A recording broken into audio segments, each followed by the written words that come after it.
హైడ్రా హడలెత్తిస్తుంది. ఏకంగా ముఖ్యమంత్రి సోదరుడికే నోటీసులు ఇచ్చారు. ఇప్పుడు చూసాం మా రాముడు చెప్పిన ప్రకారం బఫర్ జోన్లో ఉన్న చాలా నిర్మాణాలు మనకు అక్కడ కనిపిస్తున్నాయి. వాటికి అన్ని రకాల సౌకర్యాలు ప్రభుత్వమే కల్పించింది. అప్పటి ప్రభుత్వం దానికి రోడ్లు వేశారు, కరెంట్ కనెక్షన్ ఇచ్చారు, వాటర్ కనెక్షన్ ఇచ్చారు. ఇప్పుడు 30 రోజుల్లో వాటిని కూల్చేయాలంటూ షేర్లింగంపల్లి తహసీల్దార్ నోటీసులు ఇచ్చారు. ఆ నోటీస్ అందుకున్న వారిలో ముఖ్యమంత్రి రేవంత్ రెడ్డి సోదరుడు తిరుపతి రెడ్డి కూడా ఉన్నారు. అసలు హైడ్రా చేస్తుందేంటి, ప్రభుత్వం చేస్తుందేంటి, ఇదే అంశంపై చర్చిద్దాం. ప్రభుత్వంపై వస్తున్న, హైడ్రాపై వస్తున్న విమర్శలపై చర్చిద్దాం. వాటిపై ఉన్న పాజిటివ్ ఫీడ్బ్యాక్ కూడా. హైడ్రా ఇలానే చేస్తుంది, కూల్చివేస్తుంది, అన్నిటిని కూల్చేయాలి అక్రమాలను అంటూ కూడా సోషల్ మీడియాలో హైడ్రా కమిషనర్ రంగనాథ్ ఒక హీరోలా మారిపోయారు. ఇప్పుడు దానిపై కూడా మాట్లాడదాం. మాతో పాటు డిబేట్లో జాయిన్ అవుతున్నారు బీఆర్ఎస్ పార్టీ నుంచి ఆ పార్టీ సీనియర్ నేత దాసోజు శ్రవణ్ గారు స్టూడియోలో మనకు అందుబాటులో ఉన్నారు. అదేవిధంగా మనకు అద్దంకి దయాకర్ గారు కూడా మనకు లైవ్లో అందుబాటులో ఉన్నారు. దయాకర్ గారు, శ్రవణ్ గారు, తెలంగాణలో ఇప్పుడు మొత్తం హైడ్రా ఫోబియా పట్టుకుంది. హైదరాబాద్లో ఎప్పుడు ఎవరిపై హైడ్రా పడుతుందో అని ఒక ఆందోళన కొంతమంది బడాబాబుల్లో ఉంది. సామాన్యులు కూడా ఇబ్బందులు పడుతున్నారు. అక్కడక్కడ మహబూబ్ నగర్లో చూసాం, రాత్రికి రాత్రి 75 ఇళ్లను కూల్చివేశారు. అది ప్రభుత్వం పట్టాలు ఇచ్చిందని వాళ్ళు చెప్తున్నారు. ఆ బోగస్ పట్టాలు అని ఇప్పుడు అధికారులు చెప్తున్నారు. ఏది నిజమో అర్థం కాని పరిస్థితి. ఏంటి ఈ కూల్చివేతల పర్వాన్ని, హైడ్రా దూకుడుని మీరు ఎలా చూస్తున్నారు? అంటే దీన్ని బీఆర్ఎస్పై ఎక్కువ పెట్టారు హైడ్రానని మొదట్లో అన్నారు. చూస్తే అది ఇప్పుడు రేవంత్ రెడ్డి సోదరుడికే నోటీసులు ఇచ్చింది. ఇప్పుడు ఒక విషయం అండి, హైడ్రా అనేటువంటిది ప్రైమా ఫెసి జిహెచ్ఎంసీలో ఒక వింగ్ ఉంటుండే,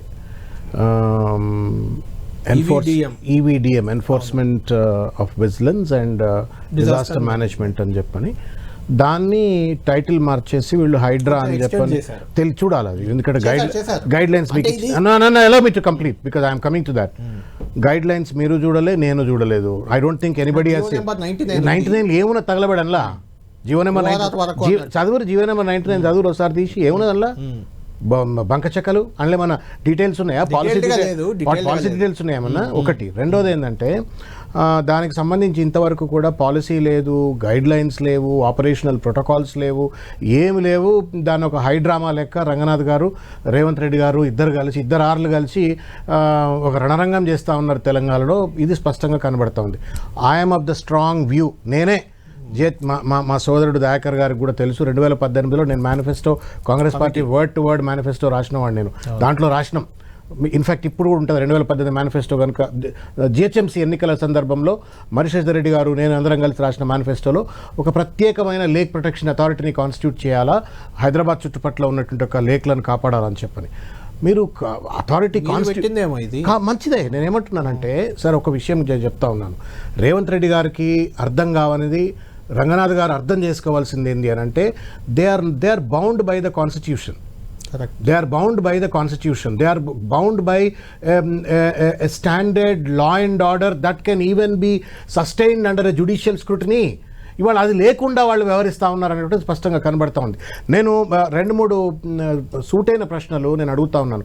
ఇదేమైనా బుల్డోజర్ రాజును ఉత్తరప్రదేశ్లో యోగి ఆదిత్యనాథ్ గారిని ఆదర్శంగా తీసుకొని, ఒక పక్కన నరేంద్ర మోడీ గారిని ఆదర్శంగా తీసుకొని తెలంగాణ తల్లిని డీఫేస్ చేసేసి, రీలొకేట్ చేసేసి, ఎట్లయితే ఆయన అశోక స్తూపాన్ని నరేంద్ర మోడీ గారు మారిస్తే నేను తెలంగాణ ఎంబ్లంని మారుస్తా, తెలంగాణ తల్లిని మారుస్తా అని చెప్పని రేవంత్ రెడ్డి గారు ఒక పక్కన మోడీని ఆదర్శంగా తీసుకుంటా ఉన్నారు. మరో పక్కన యోగి ఆదిత్యనాథ్ను ఆదర్శంగా తీసుకొని బుల్డోజర్లను ఇవాళ ఇండ్ల మీదకి పంపిస్తూ ఉన్నారు. నేను కూల్చడం తప్పంటలేను, లేక్లను కాపాడటం అత్యవసరం అంటా ఉన్నాను. A city of lakes unfortunately has become a city of garbage. దీన్ని కాపాడుకుందాం. ఇది ఒక్కడే కాదు, ఇంతకుముందు ఈటల గారు మాట్లాడుతుంటే కూడా విన్నా, కరీంనగర్ కావచ్చు, వరంగల్ కావచ్చు, మహబూబ్నగర్ కావచ్చు, ఖమ్మం కావచ్చు, ఇటువంటి పెద్ద పెద్ద నగరాల్లో కూడా చిన్నపాటి వర్షాలకు కూడా వరదలు వస్తున్నాయి. కాబట్టి మనం కాపాడుకుందాం.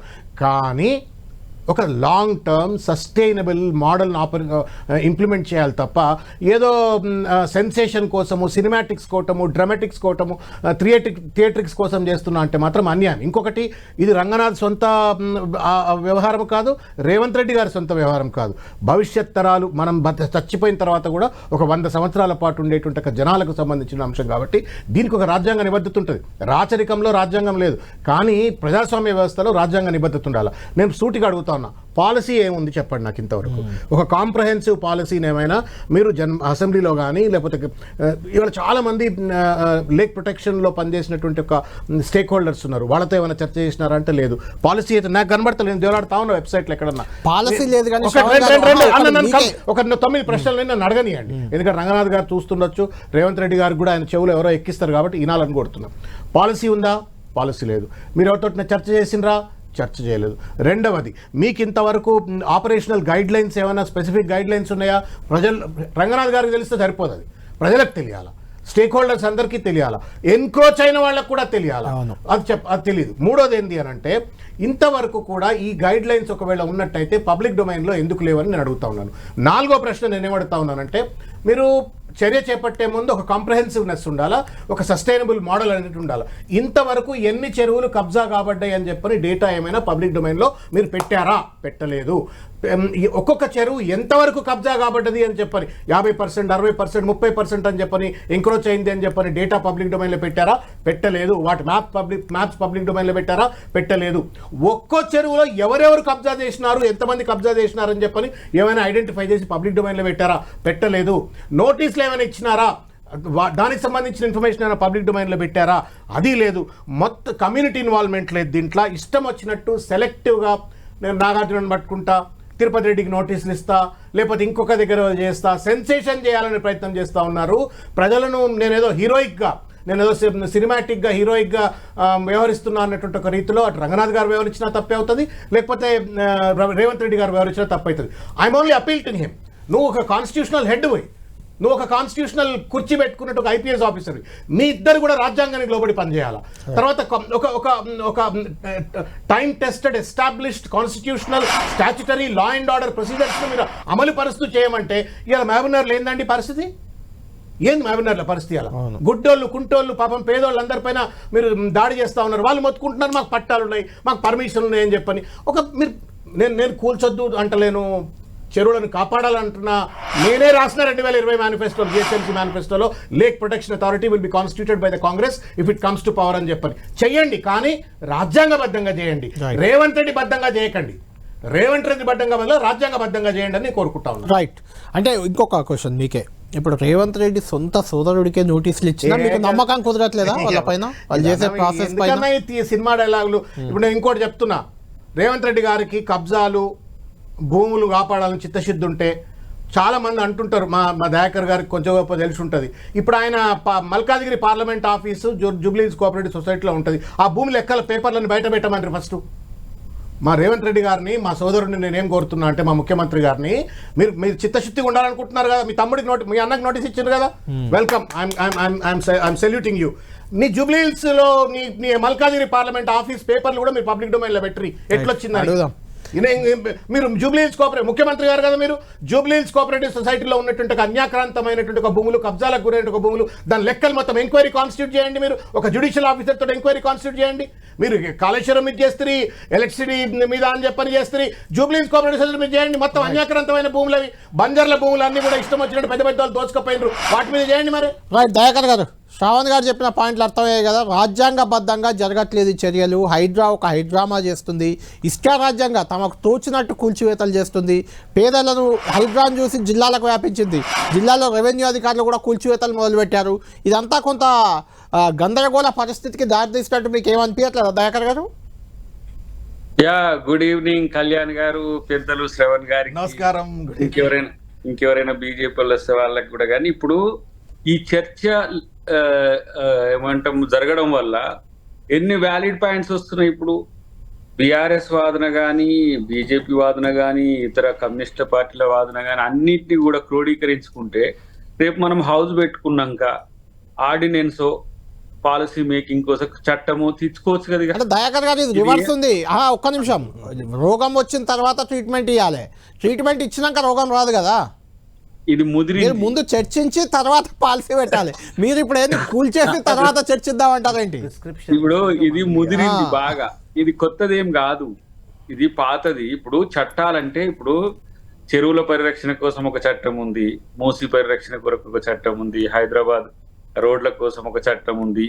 అంటే ఎంక్రోచ్మెంట్స్ ఒకటైతే అసలు దీన్ని Hydraa it limited to only and lakes are చిన్న చిన్న చెరువుల కోసం మనం పెట్టుకున్నది. ఇలా చాలా మంది ఏంది జన్వాడ వైపు పోతాయి, లేకపోతే ఫలాని ఎల్లయ్య దాని వైపు పోతాయి, జర మల్లయ్య దాని కాదు. చెరువు ఎక్కడ ఉంటే ఎవరు అక్కడ కబ్జాదారులు అయితే, లేకపోతే ఎవరు అక్కడ దురాక్రమణ చేస్తే వాళ్ళ పట్ల చర్యల కోసం అనేది ఒక మెకానిజం హైడ్రాని తయారు చేసిండ్రు అకార్డింగ్ టు జీవో. రేపు దాన్ని ఆర్డినెన్స్ తెస్తామా, లేకపోతే హైడ్రా ఒక చట్టమే తెస్తామా?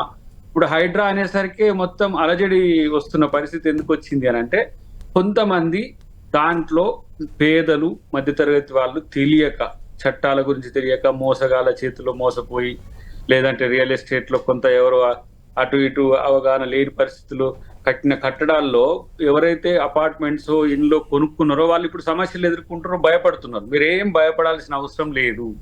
ఇప్పుడు కన్వెన్షన్ లాంటివో XYZ ఇట్లాంటి కొట్టేస్తేంది, అది సెలబ్రిటీలే కాబట్టి పెద్ద చర్చ జరిగింది. చిన్న వాళ్ళు నోరు ఉండదు, చెప్పలేరు. ఇప్పుడు వాళ్ళ నోరు మీరు కాండి, మేము కూడా అవుతాం. ఎవరు ఇప్పుడు శ్రవణన్న లాంటివాడో, KTR లాంటివాడో, లేకపోతే హరీష్ లాంటివాడో మీరు సీరియస్ గా చెప్పినప్పుడు వాటి రికార్డ్ అయితేనే ఉంటుంది. డెఫినెట్ గా ఇంటెలిజెన్స్ దాన్ని తీసుకుంటుంది. అన్నిటికంటే ముఖ్యంగా ఈ పని చెయ్యొద్దు అంటే మాత్రం అది ఇల్ ఇంటెన్షనే. ఇగో ఇట్లా చేయండి, ఇట్లా చేస్తే పేదలకు మంచి జరుగుతుంది, మధ్యతరగతులకు మంచి జరుగుతుంది. అసలు ప్రజలకు నష్టం కలిగించే చర్యలు మేమెందుకు చేయాలి? పరిగట్టుకొని ఎందుకు చేయాలి? అసలు దానికో చట్టబద్ధత లేకుండా, దానికో నిబద్ధత లేకుండా జనంలో గెలిపించినందుకు చెడ్డ పేరు తెచ్చుకోవడానికి ఓ పని చేయాల్సిన అవసరం లేదు కదా ముఖ్యమంత్రి గారికో, లేకపోతే మున్సిపల్ శాఖ మంత్రి కూడా వారే కాబట్టి ప్రభుత్వానికో ఉండదు. కాబట్టి ఇప్పుడు మీరు ఏవైతే సహేతుకమైన సూచనలు మీడియాతోని, లేకపోతే విమర్శలతోని, ప్రెస్ మీట్లతో ఇస్తారో వాటిని కూడా రికార్డ్ చేస్తున్నాం. వాటికి సంబంధించిన వివరాలను కూడా రికార్డ్ చేసి ఎవరికి ఎక్కడ నష్టం జరిగినా దాని ప్రత్యామ్నాయ ఏర్పాట్ల కొరకు కూడా భవిష్యత్తులో ఉంటది. కానీ ఇప్పుడు చాలా మంది ఏంది, మీ తమ్ముళ్ళ కాంచి మొదలుపెట్టు, మీ అన్నల కాంచి మొదలుపెట్టు, మీ చుట్టాల కాంగ్రెస్ నాయకుల కాంచి మొదలుపెట్టు అని అంటే ఎస్, ఇప్పుడు మొదలు అయింది కదా, ఇంటి వాళ్ళ నుంచి మొదలైంది కదా. ఎవరు మన తర పర అనే భేదం లేకుండా అందరి పట్ల హైడ్రా అనుసరించే తీరు ఇది ఒక్క నెల కాదు, ఈ 5 సంవత్సరాలు ప్రభుత్వంలో ఉన్నంత కాలం హైడ్రా తను నిర్మాణాత్మకంగా పనిచేయడానికే చేస్తున్నది. ఎందుకోసం? ఒక మంచి హైదరాబాద్ నిర్మించాలని గతంలో కేసీఆర్ గారు కూడా, మోడీ గారు కూడా స్వచ్ఛ భారత్, స్వచ్ఛ హైదరాబాద్, స్వచ్ఛ తెలంగాణ ఇట్లా అన్ని పెట్టిండు. ఈ స్వచ్ఛత అనేది ఎక్కడ మిస్ అవుతున్నది? చెరువుల కబ్జా ఉంది, నీళ్లు చెరువులకు పోవాలి, చెరువు కట్టుకుంటుందా ఇండ్లకు వచ్చేస్తుంది, ఇండ్లు మునిగిపోతున్నాయి, దోమలు వస్తున్నాయి, డెంగ్యూలు వస్తున్నాయి, తర్వాత ఇతరత్ర ఏవైతే ఈ సీజనల్ ఫీవర్స్ వస్తాయో అవన్నీ కూడా ప్రజల్ని చంపి పడేస్తున్నాయి. అలాంటి క్రమంలోనే వాటి ఉండే విలువ దానికి ఉంచాల్సిన పరిస్థితిని గమనించిండ్రు కాబట్టి హైడ్రాన్ తీసుకొచ్చారు. దాంట్లో మీరు పాలసీ అన్నారు కదా, ఎస్ డెఫినెట్ గా నెక్స్ట్ సెషన్స్ లో పాలసీ మీద కూడా దాని మీద చర్చ పెట్టుకుందాం. హైడ్రా ఏంది అసలు, ఈ రంగనాథ్ గారు ఎవరు మాయ గులిస్తానికి, లేకపోతే రేవంత్ రెడ్డి గారికి హక్కు ఎవరిచ్చింది? ఇప్పటికే 100 కేసులు పడుతున్నాయి, చాలా మంది కోర్టులకు ఆశ్రయిస్తున్నారు, కోర్టులకు వెళ్తున్నారు. మీరు చెప్పినట్టు నిజంగానే సీఎం తమ్ముడు అన్న నుంచే మొదలు పెట్టడం అనేది మీరు నిజాయితీగా ఉన్నామని చెప్పుకోవడానికి ఖచ్చితంగా పనిచేసే అంశం. పల్లం రాజు మీ కేంద్ర మంత్రి, ఆయన సోదరుడి స్థలం అయితే అదే చెప్తున్నా, ఆయన సోదరుడి స్థలంలో ఉన్న ఒక రెస్టారెంట్ సంథింగ్, అదేదో bar and restaurant, I don't know, దాన్ని ఏదో కూల్చేశారు. ఏకంగా అక్కడ 3-4 కోట్ల నష్టం వచ్చిందట ఆయనకి. కనీసం చెప్తే ఆ ఇంటీరియర్స్ ఏసీలో అవో ఇవో తీసి బయట పెట్టుకునేవాడిని, అది ఆయన స్థలం కాదు, ఎవరో ఏర్పాటు చేసుకున్నారు, ఆ స్థలంలో పెట్టుకుంటే కూల్చేశారట. ఇది కొంచెం తొందరపాటు చర్యగా మీకు అనిపించట్లేదా? అంటే హైడ్రా దూకుడు కొంచెం ఎక్కువగా ఉన్నట్టు. ఒక మాట చెప్పగలను, దీంట్లో 2 ends ఉన్నాయి. ఇప్పుడు పల్లం రాజు గారు లాంటి ఒక క్రెడిబుల్ ఉన్న నాయకుని ఇంటికి సంబంధించో తన ఆయన స్థలంలో వేరే వాళ్ళు ఏదో రెస్టారెంట్ పెట్టుకొని నడుపుతున్నారు, నిర్మాణాలకు సంబంధించిన అంశంలో వారెక్కడ కూడా మాట్లాడలేదు. ఎందుకంటే ఒక విఘ్నత ఉన్న నాయకుడిగా, తర్వాత ఏదైనా అంశాలు ఉంటే ఆయన కోర్టుతో కూడా తేల్చుకోవచ్చు. ఇంకోటి, ఆయన సీనియర్ లీడర్ కాదు, వారి తండ్రి గారు ఉమ్మడి ఆంధ్రప్రదేశ్ PCC ప్రెసిడెంట్ గా కూడా పనిచేసింది. అలాంటప్పుడు మాకు బీజేపీ, బీఆర్ఎస్, కాంగ్రెస్ అని ఉంటది అనేది లేదు. మీరు ఏకంగా వారి ఉండదు కానీ ఇంటీరియర్స్, ఏసీలో ఫర్నిచర్ వాళ్ళకు నోటీస్ ఇస్తే ఏమైతుంది? చెప్పితేనేమో ఇప్పుడు ముందుగానే ఒక 1000 మంది ఉంటారు ఆడ. ఇప్పుడు మేము నోటీస్ ఇస్తే ఇప్పుడు హైడ్రా వాళ్ళు వచ్చింది అనుకోండి, ఆడ హై డ్రామా జరుగుతుంది, 1000 మంది అడ్డం పడతారు. ఇప్పుడు ఫర్ అందుకే ఎగ్జాంపుల్ దాన్ని ఏమంటాం, మన మెరుపు దాడా, మొత్తం మెరుపు దాడులేనా కన్వెన్షన్ మీద కానీ ఎక్కడ కానీ. ఫర్ ఎగ్జాంపుల్ అయ్యింది కాబట్టి అనుకుందాం, కన్వెన్షన్ ఉంది. కన్వెన్షన్ రేపు 10 గంటల 10 నిమిషాలకు మీ దగ్గరికి వస్తున్నది హైడ్రా, మీరు దాన్ని నిర్మాణాన్ని కూల్చివేస్తారు, మీరు సహకరించండి అని మనం నోటీస్ పంపించినాం అనుకోండి, ముందే స్టే వచ్చేది. అడ్డుకోలు ఎట్లా స్టే వచ్చింది, లేకుంటే ముందే స్టే వచ్చేది కూడా, అది కూడా కరెక్టే. నేనేమంటున్నా అంటే ఇట్లా ఎవరైతే పేదలు ఉంటారో, ఇప్పుడు అది మహబూబ్ నగర్ సంథింగ్, మీరు ఇట్లాంటివి వచ్చినప్పుడు ఏంటంటే అది డెఫినెట్ గా దాన్ని మనం తీసుకోవాలి. ఇప్పుడు అవి మీడియా చేస్తున్నది, ఇప్పుడు 7 గారు లాంటి వాళ్ళు చేస్తున్నారు, కొంతమంది మిత్రులు దాని మీద స్టడీ చేస్తుండ్రు. నేనేమంటున్నా, మీరు కూడా టోల్ ఫ్రీ నెంబర్ ఇవ్వండి, మొన్న రైతు రుణమాఫీకి ఇచ్చినట్టు. మీ ఆస్తులు అక్రమంగా ప్రభుత్వం కూల్చితే మేము ఉన్నామని బీఆర్ఎస్ ఒక నోటీస్ ఇవ్వమని, ఒక నెంబర్ టోల్ ఫ్రీ బీజేపీ ఇవ్వమనండి. ఇట్లా చేసి అక్కడ తప్పు జరిగితే మాకు మంచి చేసినట్టు కదా మీరు. అంటే మేము తప్పు చేయకుండా మీరు నివారించినట్టు, ప్రజలకు అన్యాయం జరగకుండా చేసినట్టు. ఇప్పుడు ఆ పరిస్థితిలో మాకున్న అవగాహన మేరకు అనుకుందాం, అది తప్పుడు భూమి, తప్పుడు దురాక్రమణ జరిగిందని మా అంచనాకు, మా ప్రభుత్వంలోనో లేకపోతే రంగనాథ్ గారి దృష్టికి వచ్చి రావడం వల్ల దాన్ని కూల్చివేత అయింది అనుకోండి, లీగాలిటీ మీరు చూపించింది అనుకోండి, వాళ్ళని ఆపడం వల్ల మాకు మంచి పేరు, మీకు మంచి, వాళ్ళకి ఏదో లాభం చేస్తాం, న్యాయం చేస్తాం అనేది దయాకర్ గారు చెప్పేది. దయాకర్ గారు అత్యంత లోతైనటువంటి సమాజం పట్ల, చట్టం పట్ల, రాజ్యాంగం పట్ల అవగాహన ఉన్నటువంటి ఒక అంబేద్కర్ వాది. ఒక అంబేద్కర్ వాదిగా ఒక రూల్ లేకుండా, ఒక పాలసీ లేకుండా ఇష్టం వచ్చినట్లు, అది రేవంత్ రెడ్డి ప్రభుత్వం అయినా లేకపోతే రేపు పొద్దుగాల కేసీఆర్ గారు మళ్ళీ ముఖ్యమంత్రి అయిన తర్వాత వారి ప్రభుత్వం అయినా, ఒకవేళ కనుక పాలసీలు లేకుండా మనం అందరం అలా బాగా గుర్తు, మా దయాకర్ గారికి గుర్తుంటుంది, అయ్యప్ప సొసైటీ మీద బుల్డోజర్లు పోయినప్పుడు మేము కూడా తప్పు అని చెప్పారన్నాము, కవిత గారు లాంటి వాళ్ళు కూడా పోయి ఇక్కడ తప్పు అని చెప్పారన్నారు. తప్పు చేసిన వాడు ఎవడైనా సరే తప్పు చేస్తే, రాజ్యాంగానికి వ్యతిరేకంగా వేస్తే తప్పు అనేటువంటి ఒక నేచరు, ధైర్యం ఉన్నటువంటి ఒక వ్యక్తి దయాకర్ గారు. దయచేసి అదే నిబద్ధతతో మాట్లాడాలని చెప్పి నేను మనస్ఫూర్తి కోరుకుంటున్నాను. రెండవది ఏంటంటే, ఇప్పుడు వారు చెప్పేది ఏముంది అని అంటే, మందులు ఇచ్చినాక నేను ప్రిస్క్రిప్షన్ రాస్తా అంటున్నాడు. నువ్వు డాక్టర్ పేషెంట్ రాగానే వాడిని ముచ్చటినాడు, ఏమినాడు, నోట్లయితే గోళీలు వేసి పడదొబ్బి తర్వాత పోయేటప్పుడు నీకు ప్రిస్క్రిప్షన్ రాసిస్తా అంటున్నారు దయాకర్ గారు. అది ఎక్కడ పద్ధతి అండి? రెండవది ఏంటి, అట్లాగా you have a constitution sir. ఒక విషయం గుర్తుపెట్టుకోండి, ఈ దేశంలో భారత రాజ్యాంగం ప్రకారంగా నడుస్తామా, రేవంత్ రెడ్డి యొక్క మన్మాని లెక్క నడుస్తామా? దయచేసి చెప్పండి. లేకపోతే రంగనాథ్ గారి యొక్క ఆలోచనల మేరకు నడుస్తామా? భారత రాజ్యాంగం ప్రకారంగా, ఆపరేషనల్ ప్రాసెస్ ప్రోటోకాల్స్ ప్రకారంగా నీకంటూ ఒక ఎగ్జిక్యూటివ్ యాక్షన్ చేపట్టదలిసినప్పుడు ఆ యాక్షన్కు ముందు ఒక పాలసీ ఉండాలా, ఆ పాలసీని సంబంధిత స్టేక్ హోల్డర్తో చర్చ చేయాలా, ఆ పాలసీని లెజిస్లేచర్లో చర్చ చేయాలా. ఇవేమీ చేయకుండా మీరు చేసేవన్నీ కూడా నీజర్క్ యాక్షన్స్ అవుతాయి. లాంగ్ టర్మ్ దీనివల్ల ఉపయోగం ఉండదు. కొన్ని రోజులు ఏదో ఎగురుతారు, అటు ఇటు ఎగురుతారు, మిడతల్లోకి ఎగురుతారు, తర్వాత దీన్ని మర్చిపోతారు. మళ్ళీ ప్రజలకు రానున్నటువంటి ఒక తరాలకు దీర్ఘకాలికంగా కష్టాలు మిగులుతాయి, చెరువులు అన్యాక్రాంతం అవుతాయి. చెరువులు దీర్ఘకాలికంగా కాపాడబడాలంటే, ఎన్క్రోచ్మెంట్ అయినటువంటి వాటిని తప్పనిసరిగా తొలగించాలంటే దానికి రాజ్యాంగ నిబద్ధత ఉండాలా, పాలసీ పరమైనటువంటి ఒక స్పష్టత ఉండాలా, ఆపరేషనల్ ప్రోటోకాల్స్ తప్పనిసరిగా ఉండాలా. అవి ఇంతవరకు లేవు, పబ్లిక్ డొమైన్లో లేదు, ఆఖరికి ఒక వెబ్సైట్ లేదు. ఎన్ఫోర్స్మెంట్ విజిలెన్స్ తర్వాత డిజాస్టర్ మేనేజ్మెంట్కి సంబంధించిన వివరాలు వెబ్సైట్లో కనబడతాయి, కానీ హైడ్రాకి సంబంధించినవి ఒక వెబ్సైట్ లేదు. ఈ మాత్రం కూడా చేసుకోకుండా మీరు ఇండ్ల మీద పడి, బంగ్లాల మీద పడి కూల్చేసే ప్రయత్నం కేవలం జూనియర్ ఎన్టీఆర్ను సినిమాలను, రజనీకాంత్ సినిమాలను అన్వయించుకుంటూ రేవంత్ రెడ్డి గారు ఆడుతున్నటువంటి ఒక హైడ్రామాగా, పొలిటికల్ థియేట్రిక్స్గా చూడాలి తప్ప ఇంకొకటి కాదు. నేను ఒకటి చెప్తా ఉన్నాను, నేను రిక్వెస్ట్ చేస్తా ఉన్నా అంబేద్కర్ దయాకర్ గారు, ఇవాళ సబ్జెక్టివిటీ కానీ సబ్జెక్టివిటీ ఉండకుండా ఆబ్జెక్టివిటీ ఉండాలన్నా, ఫెయిర్నెస్ ఉండాలన్నా, ట్రాన్స్పరెన్సీ ఉండాలన్నా, లీగల్ స్క్రూటినీకి సస్టైన్ కావాలన్నా తప్పనిసరిగా దాన్ని సపోర్ట్ చేసేటువంటి ఒక పాలసీ ఉండాలా, గైడ్ లైన్స్ ఉండాలా. అవి ఇవాళ హైడ్రాకు లేవు. అవి లేనందువల్లే సుప్రీంకోర్టుకు పోయినటువంటి హైకోర్టుకు పోయిన ప్రతి ఒక్కళ్ళకు కూడా ఇది తప్పు అని చెప్పని మళ్ళీ హైడ్రా మీద కూల్చకండి, అది చేయకండి అని చెప్పి నోటీసులు స్టేలు వస్తూ ఉన్నాయి, నోటీసులు వస్తూ ఉన్నాయి. ఆ మాత్రం కామన్ సెన్స్ లేకుండా ఎందుకు వ్యవహరిస్తా ఉన్నారు రేవంత్ రెడ్డి గారు? నేనేమంటున్నా, రేవంత్ రెడ్డి గారు చిత్తశుద్ధి, నేను ఈ క్షణంలో నేను చిత్తశుద్ధిని కూడా తప్పుపడతలేను. నేనేమంటా ఉన్నా అంటే, ఆగమాగం అయిపోయి ఉలట్ పలట్ ఎందుకు చేస్తా ఉన్నాను? పాలసీ తయారు చేయి, చర్చ చేయి, స్టేక్ హోల్డర్స్తో చర్చ చేయి, తర్వాత దాన్ని పబ్లిక్ డొమైన్లో పెట్టు. నాకు తెలుసుకోవాలని ఉందండి, దుర్గం చెరువు ఉంది. ఈ దుర్గం చెరువు పూర్తి వైశాల్యం ఎంత?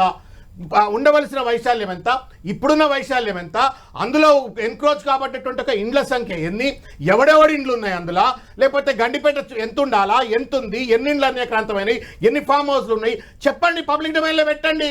ఆటోమేటిక్ గా ప్రజల మద్దతు మీకు వస్తుంది. మీ ఇష్టారా తెలంగాణ ఏదో ఇష్టరాజ్యం అయినట్టుగా మీరు ఇష్టం వచ్చిన బుల్డోజర్లు మప్పి కూలుస్తా అంటే కోర్టులు ఒప్పుకోవు, దానికి ఆబ్జెక్టివిటీ ఉండదు, దానికి కాన్స్టిట్యూషనల్ శాంటిటీ ఉండదు, లీగల్ శాంటిటీ ఉండదు. రైట్, దయాకర్ గారితో మాట్లాడదాం. ఒక చిన్న బ్రేక్ తర్వాత దీనికి సంబంధించి మాట్లాడదాం. ఎందుకంటే రంగనాథ్ గారు కూడా, నేను ఇదే శ్రావణ్ గారు అడిగింది, రంగనాథ్ గారిని నేరుగా అడిగాను, మీ దగ్గర ఏమైనా డేటా ఉందా, ఎక్కడెక్కడ ఆక్రమణలు జరిగాయి, ఎవరెవరు ఆక్రమించారు, అలాంటి జాబితా ఏమైనా ఉందా అంటే ఇంకా లేదని ఆయన క్లియర్గా చెప్పారు. అంటే కొంచెం తొందరపాటుగా ఏమైనా హైడ్రాను ఏర్పాటు చేశారా, హైడ్రా కూడా అంతే తొందరపాటుగా కూల్చివేతలకు ముందుకెళ్తుందా, ఇది లీగల్గా ఎలాంటి కాంప్లికేషన్లు రాబోతున్నాయి, ఇదే హైడ్రా చేస్తున్న విధానాన్ని తప్పుపడుతున్నారు దాసరి శ్రావణ్ గారు. అయితే ఇది కొంత పద్ధతిగా చేస్తే బాగుంటుంది, వాళ్ళ ఉద్దేశం మంచిదే కావచ్చు, రేవంత్ రెడ్డి చిత్తశుద్ధిని కూడా తాను తప్పుపట్టట్లేదని కూడా శ్రావణ్ గారు అన్నారు. నిజంగా కూడా రేవంత్ రెడ్డి కొంచెం చిత్తశుద్ధితోనే ముందుకు పోతున్నట్లయితే ఆయన మాటల్లో మనకు కనిపిస్తుంది. శ్రావణ్ గారు, ఒకసారి రేవంత్ రెడ్డి గారు ఈ కార్యక్రమాన్ని ఎందుకు తీసుకున్నారు, ఏంటి ఆయన మాట్లాడారు, ఒకసారి విందాం. ఈ చెరువులను చెరబట్టిన వాళ్ళ నుంచి విముక్తి కలిగించాలన్న ఏకైక లక్ష్యంతోనే ఈరోజు చెరువులను ఆక్రమించుకున్న వాళ్ళను ఎవరిని వదలకుండా ఉక్కు పాదంతో అణిచివేయాలన్న ఆలోచన, అందులో నిర్మాణాలను ఏ ఒత్తిడి వచ్చినా వెనక్కి తక్కకుండా తొలగించాలన్న ఆలోచనతోనే ఈరోజు ఈ చెరువులలో ఉన్న అక్రమ కట్టడాలను కూలగొడుతున్నాము. అర్జునుడు యుద్ధతంత్రం నుంచి తప్పుకుంటా అన్నప్పుడు శ్రీకృష్ణ భగవానుడు బోధించిందే భగవద్గీత. చంపేదెవరు, చంపించేదెవరు, లోక కళ్యాణం కోసం నీ బాధ్యతను నెరవేర్చాల్సిందే, ధర్మం బ్రతకాలి, అధర్మం ఓడాలి అంటే నువ్వు యుద్ధం చెయ్యాల్సిందే అనే యుద్ధనీతిని ఆ రోజు అర్జునుడికి బోధించింది శ్రీకృష్ణ భగవానుడు. ఇవాళ ఆ శ్రీకృష్ణ భగవానుడి బోధనానుసారమే ఈరోజు ఈ చెరువులను కాపాడే కార్యక్రమాన్ని నేను తీసుకుంటున్నాను. రైట్, శ్రవణ్ గారు మీరు అన్నట్లే చిత్తశుద్ధిగానే ఆ కార్యక్రమం తీసుకున్నట్లయితే అనిపిస్తుంది అని చెప్పినది చాలా కన్విన్సింగ్ గా కూడా ఉంది. నేనేమంటున్నా అంటే రేవంత్ రెడ్డి గారు భారత రాజ్యాంగానికి లోబడి పనిచేస్తాడా, భగవద్గీత నరేంద్ర మోడీ గారు, అమిత్ షా గారు, యోగి గారు భగవద్గీతకు లోబడి పనిచేసినట్టు ఈయన కూడా భగవద్గీతకు లోబడి పనిచేస్తాడా చెప్పాలా. నేను భారత రాజ్యాంగానికి లోబడి పనిచేయట్లేడు, నీ ఆలోచన మంచిది కావచ్చు, కానీ ఆగమాగమైపోయి ఆవేశం ఉంటే ఏం సక్కదానం ఇయ్యాలా నువ్వు దాన్ని ఇప్పుడు ఇవాళ చూడండి, మల్లారెడ్డి గారి అల్లుడికి ఊరట అని పేపర్లో చూస్తూ ఉన్నా, ఇప్పుడు నేను వార్తలు చూస్తూ ఉన్నా, పల్లా గారికి ఊరట అని, నాగార్జున గారికి ఊరట అని, ఇంకెవరికో ఊరట. ఎందుకు why are you forcing people to go to the court and get the stay వస్తుందంటేనే నీ యొక్క ప్రాసెస్ తప్పు అని చెప్తున్నది. నువ్వు అదేదో చేసేదేదో కూర్చో, చర్చ చేయి, పాలసీ తయారు చేయి, గైడ్లైన్. ఇంకొక విషయం అండి, ఇవాళ ఇప్పుడు శిఖం భూమి ఉంటుంది, శిఖం భూమిని నీళ్లు లేకపోతే వ్యవసాయం చేసుకోవచ్చు అని చెప్పని చెప్తుంటుంది. తర్వాత రెండోది ఏంటంటే నగరం పెరుగుతూ వచ్చింది. మనం 100 ఏళ్ల కింద ఉన్న నగరం ఇప్పటి నగరం ఒకటి కాదు. ఈ పెరుగుతూ వస్తున్నటువంటి ఒక ధరిమిలా ఆ జనావాసాలు పెరిగిపోయినాయి. కొన్ని చెరువులు అవసరమా లేదు తెలియదు, కొన్ని చెరువులు ఉండవలసిన అవసరం ఉందా లేదా అనేటువంటి దాని పట్ల కూడా ఒక స్పష్టత లేదు. కాబట్టి నువ్వు సర్వే చేయకుండా, డేటాలు చేయకుండా, ఆయన ఏదో కృష్ణుడు ఉద్బోధతోటి అర్జునుడు అయిపోయినట్టుగా ఆయన చెప్పడము, మనం సంకల్ గుద్దుకుంటే దాన్ని చూడటము, ఇది నాకు మంచిగా అనిపించట్లేదు. నేను రేవంత్ రెడ్డి గారిని ఒకటే కోరుతా ఉన్నా, ఇప్పటికి కూడా చెరువులు కాపాడాలా. ఇది నీ కోసం నా కోసం కాదు, భవిష్యత్ 100 సంవత్సరాల కోసం చెరువులు కాపాడాలా. It's fundamental responsibility of protecting the environment. నువ్వు కాపాడాలా, అది మ్యాండేట్, నీ రెస్పాన్సిబిలిటీ. కానీ దానికి కాన్స్టిట్యూషనల్ ఆబ్జెక్టివిటీ ఉండాలా, శాంటిటీ ఉండాలా, లీగల్ శాంటిటీ ఉండాలా, ఫెయిర్నెస్ ఉండాలా, ట్రాన్స్పరెన్సీ ఉండాలా. ఇష్టం వచ్చినట్టు రంగనాథ్ గారు సినిమా థియేట్రిక్స్ లెక్క, రేవంత్ రేవంత్ రెడ్డి సినిమా థియేట్రిక్స్ లెక్క ఆయన మొత్తం మహాభారతంలో అర్జునుడు అయిపోయింది ఒకటేసారి. This is not fair. Right, Addanki garu మీరు చేయడాన్ని ఎవరు తప్పు పట్టట్లేదు, ఆలోచన మంచిదే, ఆచరణలోనే కొంచెం కరెక్ట్గా లేదు. రాజ్యాంగానికి లోబడి ఉండాలి, భగవద్గీతలో చెప్పిన దాన్ని బట్టి కాదు ముందుకు పోయేది అనేది శ్రావణ్ గారి వాదన. ఇప్పుడు మునుపటి ప్రభుత్వంలో ఏ రూల్స్ ఉన్నాయో వాటినే హైడ్రాక్ అప్లికబుల్ అవుతుంది. కొత్తగా మనం తెచ్చింది ఏం లేదు, వాళ్ళు చెయ్యలేదు, మేము చేసినాం, గింతే తేడా. కన్వెన్షన్ దగ్గరికి అప్పుడు ఏంది, బుల్డోజర్ పోయింది ఆగింది, ఇప్పుడు పోయింది ఆగలేదు, గింతే తేడా. కానీ ఎట్లా చెయ్యాలో అని చెప్పేదాంట్లో దాన్ని తీసుకుందాం. రేపు చట్టం చేసే క్రమంలో కూడా ఆ సహకారం బీఆర్ఎస్ నుంచి బీజేపీ నుంచి అందించాలని చెప్పి నేను కోరుతున్నా. రేపు ఎట్లాగా చట్టం చేయాల్సిందే. ఇది ఏదో ఈ తాత్కాలిక ప్రయోజనాల కోసమో ఇంకేదో చేయడానికని అనుకున్నట్టుగా అనుకుంటే పప్పులో కాలేసినట్టే. ఎందుకంటే రేపు వరల్డ్ క్లాస్ సిటీగా, ఫ్యూచర్ సిటీగా ఇండియాలోనే గ్రో కాబోతున్న హైదరాబాద్ను ఈరోజు మనం అందమైన సుందరమైన కాదు, ఒక లివింగ్ సిటీగా చేసుకోవాల్సిన బాధ్యత ఉంది. దీనికి కట్టుబడే మున్సిపల్ చట్టాలకు అనుసరించే చెరువుల పరిరక్షణ చేయాల్సి వస్తున్నది. మీకు అదే కాదు, ఇంకా మీకు వర్షం వస్తే నీళ్లు ఇంకిపోవడానికి కూడా లేని పరిస్థితి ఇవాళ హైదరాబాద్ లో ఉంది. దానివల్ల ఎంత నష్టం, కంటామినేటెడ్ వాటర్ తో ఎన్నో రోగాలకు అది మూలమవుతుంది. సగటు హైదరాబాద్ యొక్క జీవన ప్రమాణ స్థాయి కొలాప్స్ అవుతున్నది. దీన్ని దృష్టిలో పెట్టుకు రేపు ఆర్టిఫిషియల్ ఇంటెలిజెన్స్ సిటీ వస్తుంది, రేపు ఇంకా ఫైబర్ సిటీ వస్తుంది. నీకు ORR మధ్యన రాబోతున్న సిటీ ఒక మంచి సిటీ రాబోతున్నప్పుడు ఇక్కడ ఉన్న ఓల్డ్ సిటీ అనద్దు, ఓల్డ్ సిటీ కూడా కాదు, దాని ఒరిజినల్ సిటీని ఎందుకు మనం దాని మూలాలను కాపాడదు? ఒరిజినల్ సిటీలో కూడా ఎన్నో కబ్జాలు ఉన్నాయి. నేనేమంటే ప్రభుత్వ భూములు శ్రావణ్ గారు అన్నది మీరు చేసే పని అనేది తప్పు పట్టట్లేదు. కనీసం ఆ చెరువుల విస్తీర్ణం ఎంత, చెరువుల్లో ఆక్రమణకు గురైంది ఎంత, మిగిలింది ఎంత, అక్కడ ఒకవేళ మీరు పక్కనున్నవి కూల్చేస్తే ఆ కూల్చేసిన స్థలానికి ఆ వాటర్ వస్తాయా? ఇప్పుడు తిరుపతి రెడ్డి ఎగ్జాంపుల్ చెప్తున్నా, తిరుపతి రెడ్డి ఇల్లు ఉంది, తిరుపతి రెడ్డి ఇల్లును ఆ చుట్టుపక్కల కాలనీలను కూల్చేస్తే అక్కడికి దుర్గం చెరువు వాటర్ పోయే అవకాశం ఉంటుందా? అదొక అనుమానం అందరిలో ఉంది. అట్లాంటి నేనేమంటున్నా, మీరు చూపిస్తున్న విజువల్స్ చూడండి, చెరువులోనే ఉన్నాయి. ఇప్పుడు మనకు వాటిని కూల్చేయాల్సిందే. మనము గురుద్వారాను కట్టిన తర్వాత దాని చుట్టూ నీళ్లు, గురుద్వారా కాదు, మన పంజాబ్ అమృత్సర్ లో దాన్ని కట్టిన తర్వాత నీటిని పెట్టుకున్నారు, ఎందుకు అందంగా కనపడాలని. కానీ మీరు చూపిస్తున్న వాటిల్లో సహజంగా ఉన్న చెరువులోకి వెళ్ళి కట్టుకున్నారు. ఇది ప్రజల ఆస్తి, దీన్ని కాపాడాల్సిన బాధ్యత మనకి ఇచ్చిండ్రు. అది కాదు వాడు కట్టుకొని మనం ఇంకా పర్మిషన్స్ ఇద్దామంటే, ఇప్పుడు దీనివల్ల ఏమైతుంది, కొత్త కట్టడాలు కట్టుకునేటప్పుడు అవగాహన కూడా పెరుగుతున్నది. ఈ భూమి ఏంది, ఇది FTLా లేకపోతే బఫర్లు ఉందా, లేదంటే ఇది ఏమైనా ఏంది ధరణిలో ఉందా లేదా, లేకపోతే ఇవి కలగాల్సిన అవసరం ఉంది. లేకపోతే నాలాల మీద ఇబ్బడి ముబ్బడిగా కట్టుకుంటే వాళ్ళు చేస్తుంటే మనం బాధపడాల్సి వస్తుంది. ఒక్కోసారి వర్షం వచ్చినప్పుడు అరగోస అనిపిస్తుంది మీరు బస్తీల వైపు ఒకసారి పోతే, ఎందుకు వాళ్ళకి భూమి లేదు. ఇది కూడా ఆలోచిస్తున్నాం, రేపు ముఖ్యమంత్రి గారి దృష్టికి కూడా తీసుకుపోవాలనేది నాకు ఆలోచన ఉంది. కొత్తగా ఏర్పడుతున్న ఇప్పుడు ఏదైతే పట్టణం ఉందో లేదంటే కొత్త ప్రాంతాలు ఉన్నాయో అక్కడ ప్రతి 10-5 కిలోమీటర్లకు 20 ఎకరాలు 30 ఎకరాలు భూమిని నిరుపేదలకు, మధ్యతరగతి వాళ్లకు తక్కువ ధరకు కొనుక్కునే అవకాశం కూడా కల్పించాలి. ఎందుకంటే హైదరాబాద్ లో పుడితే ఇక అదే ఇంట్లో అవసరమైతే 2వ ఫ్లోర్ 3వ ఫ్లోర్ 4వ ఫ్లోర్ వేసుకొని అదే ఇంట్లో కుటుంబం అంతా ఉండాల్సి వస్తుంది 20-30 గజాల్లో కూడా. కాబట్టి హైదరాబాద్ దాటి భువనగిరో, హైదరాబాద్ దాటి షాద్ నగర్ లో పోయి హైదరాబాద్ లో కొనుక్కోలేదు. కానీ బస్తీలు పెరుగుతున్నాయి, అవి కుచించుకోబోతున్నాయి. వీటి విషయంలో కూడా ఆలోచిస్తుంది ప్రభుత్వం. హైదరాబాద్ ను ఒక బెటర్ సిటీగా చేయడానికి మాత్రమే తప్పితే ఎవరికో హీరోయిజం చూపించడానికో, ఎవరినో నష్టం చేయడానికో, ఏదో రాజకీయ కక్షలతో ఉండదు. రేపు ఇంకా స్టెబిలైజ్ అవుతుంది ఇది హైడ్రాది. రేపు చట్టం కూడా అయ్యే అవకాశం ఉంది. చేయమని కూడా మేము విజ్ఞప్తి చేస్తాం ముఖ్యమంత్రి గారికి. మీరు కూడా డిమాండ్ చేయండి. బీజేపీ వాళ్ళు కూడా ఒక వాళ్ళేమో సమర్థిస్తున్నారు, ఒక వాళ్ళేమో వ్యతిరేకిస్తున్నారు. సో ఎవరైనా సరే అన్నిట్లో ఉండే స్ట్రాటజీని తీసుకొని ఒక సమగ్రమైన ఒక అంశంతోనే ముందుకు వస్తుంది అనేది మాత్రం చెప్పగలరు. రైట్, ఫైనల్ గా మీరు కంక్లూడ్ చేయండి. అంటే నేను అడుగుతున్న పాయింట్ ఏంటంటే, దయాకర్ గారు చెప్తుంది మీరేమో దీనికి చట్టం లేదు, దీనికి రాజ్యాంగబద్ధం లేదు, చట్టబద్ధత లేదని మీరు అంటున్నారు.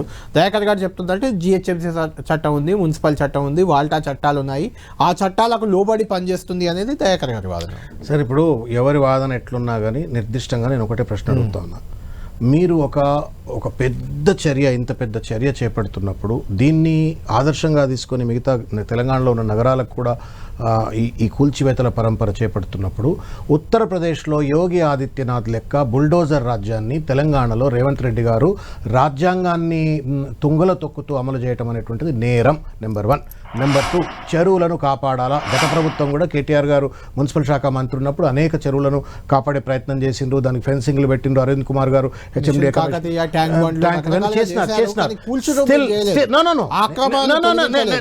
I am not disputing on demolitions, but the demolition should have constitutional sanctity, legal sanctity, తర్వాత ట్రాన్స్పరెన్సీ ఉండాలా, ఆబ్జెక్టివిటీ ఉండాలా, ఫెయిర్నెస్ ఉండాలా. ఒక మాట 30 సెకండ్. ఇవాళ రేవంత్ రెడ్డి గారి దుద్దుడుకు చర్యలతోటి మొత్తం ఆర్థిక పరంగా తెలంగాణ రాష్ట్రాన్ని, ముఖ్యంగా హైదరాబాద్ ఆగమాగం చేసి పడేసిండు. ఇవాళ హైదరాబాద్ అంటే బుల్డోజర్లు, తోడ్పోడు ఖాన్లంతా ఇక్కడ ఉన్నారనేటువంటి ఒక పరిస్థితి ఇవాళ తీసుకొచ్చి పెట్టినారు. పెట్టుబడులన్నీ వాళ్ళ అమరావతికి పోయే పరిస్థితి ఏర్పడతా ఉంది. దయచేసి నేను రేవంత్ రెడ్డి గారికి విజ్ఞప్తి ఏం చేస్తా ఉన్నా, నువ్వు చేపట్టే ప్రతి చర్య కూడా ఒకసారి ఆలోచించి దానికి చట్టబద్ధమైనటువంటి ఒక సహేతుకత, రాజ్యాంగబద్ధమైన సహేతుకత, న్యాయపరమైన సహేతుకత, సంబంధిత స్టేక్ హోల్డర్స్తో చర్చ చేసిన తర్వాత మాత్రమే మీరు ప్రయత్నం చేస్తే ఏమైందంటే సస్టైనబుల్ అవుతుంది. లేకపోతే కోర్టులు వచ్చి మొట్టకాయలు పెడతాయి. ఇవాళ ఏమైంది చెప్పండి ఒక మాట. ఇవాళ రేవంత్ రెడ్డి గారి తొందరపాటుతనాన్ని నిదర్శనమే ఇవాళ సుప్రీంకోర్టులో జస్టిస్ గవాయ్ గారు అన్నారు, ఏది పడుతుంది మాట్లాడితే ఎట్లా, రాజ్యాంగానికి లోబడి పనిచేసే ఒక సంస్థలపై కవిత బెయిల్ విషయంలో మాట్లాడినారు. కాబట్టి నేను వారికి ఒకటే అప్పీల్ చేస్తా ఉన్నా, you are no more a PCC president. You are no more an ordinary leader. You are now a chief minister. And any action that you take up should have constitutional sanctity. Right. Thank you Shravan గారు, thank you Dayakar గారు. మొత్తానికి రాజ్యాంగబద్ధంగా, చట్టబద్ధంగా రేవంత్ రెడ్డి ముందుకు వెళ్తే బాగుంటుంది. సంబంధిత అందరితో చర్చించి ఒక నిర్ణయాలు తీసుకోవాలి.